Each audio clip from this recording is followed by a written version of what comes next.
Hello friends, welcome back to my channel mom aspirant life. I hope आप सब अच्छे होंगे और आपकी तैयारी भी अच्छी चल रही होगी।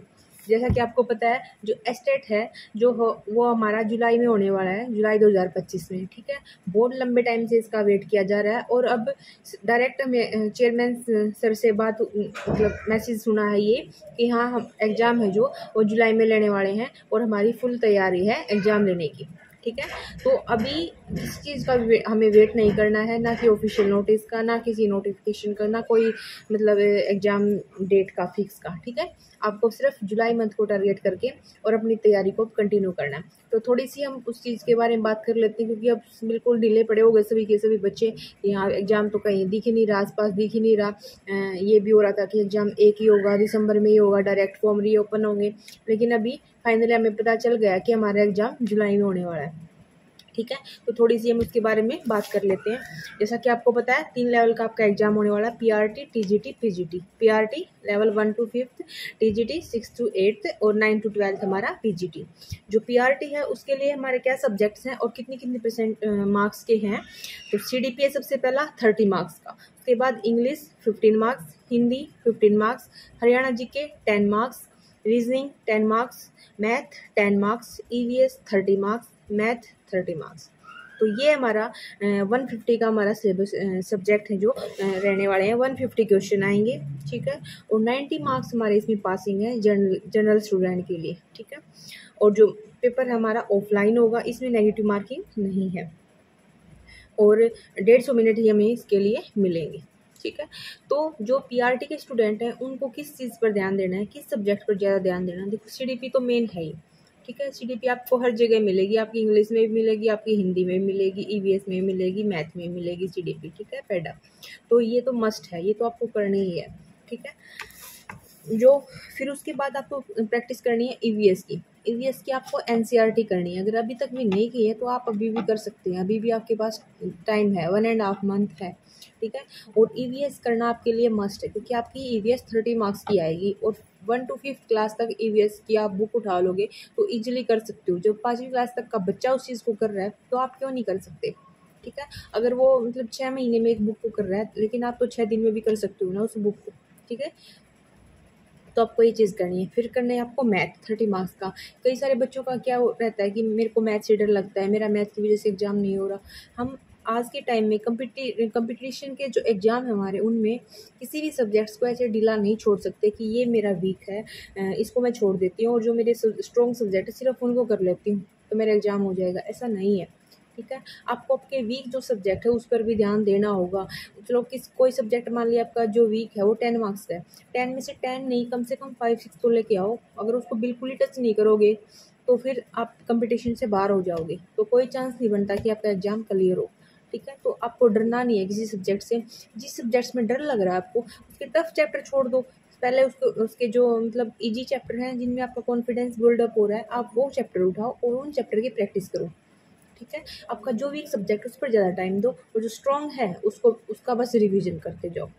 ठीक है, ये चीज़ करना आपको। तो पीआरटी के लिए आपको सीडीपी मस्ट है करनी है, और ईवीएस और मैथ मतलब कितने 90 मार्क्स का हमारा ये हो गया।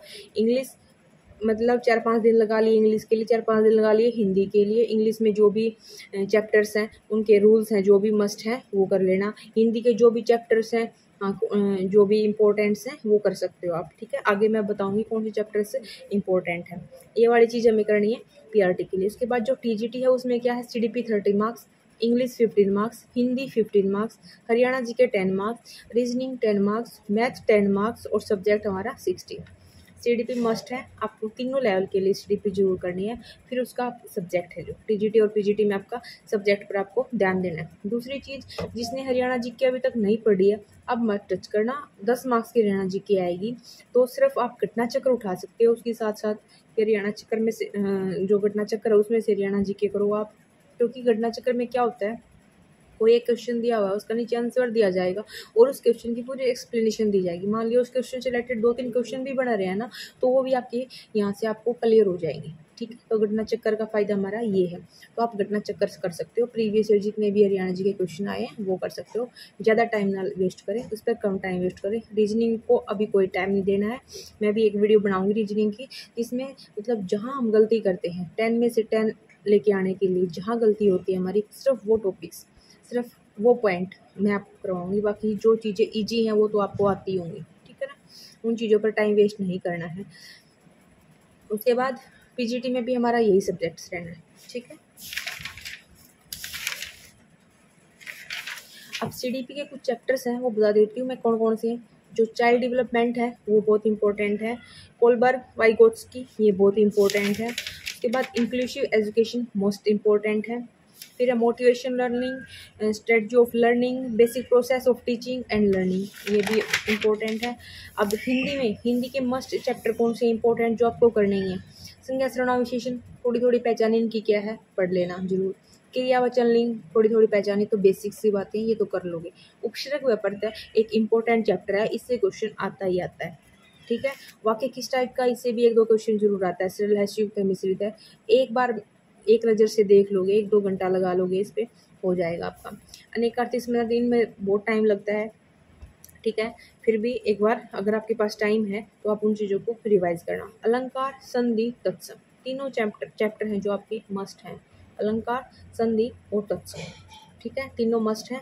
तद्भव, देशज, विदेशी शब्द और समास, ये आपके 5 चैप्टर हैं, ये बहुत इंपॉर्टेंट है। कौन कौन से? उपसर्ग में पढ़ते हैं अलंकार, संधि, समास, तत्सम, तद्भव, देशज और विदेशी शब्द। तो हिंदी में से आपको ये जरूर करना। इंग्लिश में क्या करना आपको? Article, model, narration, pronoun, adverb, adjective, verb, मतलब थोड़ा थोड़ा आपको इनमें से भी देखना है। लेकिन आर्टिकल और नरेशन और वॉइस, इन तीनों से क्वेश्चन मस्ट है, जरूर आता है। नरेशन से तो क्या आता है, 2-3 क्वेश्चन भी आ जाते हैं कई बार, ऐसे ही वॉइस से, ठीक है।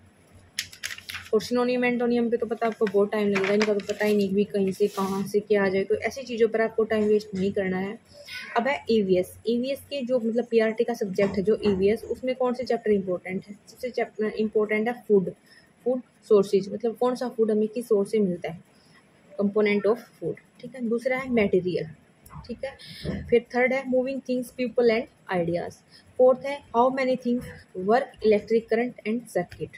फोर्थ हमारा magnet, natural phenomena and fifth हमारा नेचुरल रिसोर्सेज। तो ये हमारा ईवीएस के लिए इम्पोर्टेंट है। अब बात कर लेते हैं हम मैथ की, मतलब मैथ्स के लिए कौन से, जो आपका पीआरटी है उसमें तो 30 मार्क्स का आएगा। प्रॉफिट लॉस इम्पोर्टेंट है। नंबर सिस्टम के सारे फॉर्मूलेज आपको अच्छे से याद कर लेने, ठीक है।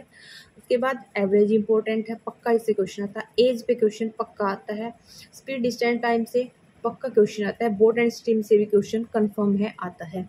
SICI से डेफिनेटली क्वेश्चन आता है। तो इन चैप्टर को छोड़ना नहीं है। अगर आपका मैथ वीक भी है ना, तो भी आपको इनके फॉर्मूले, बेसिक फॉर्मूले, मतलब सिंपल क्वेश्चन तो जरूर कर लेना।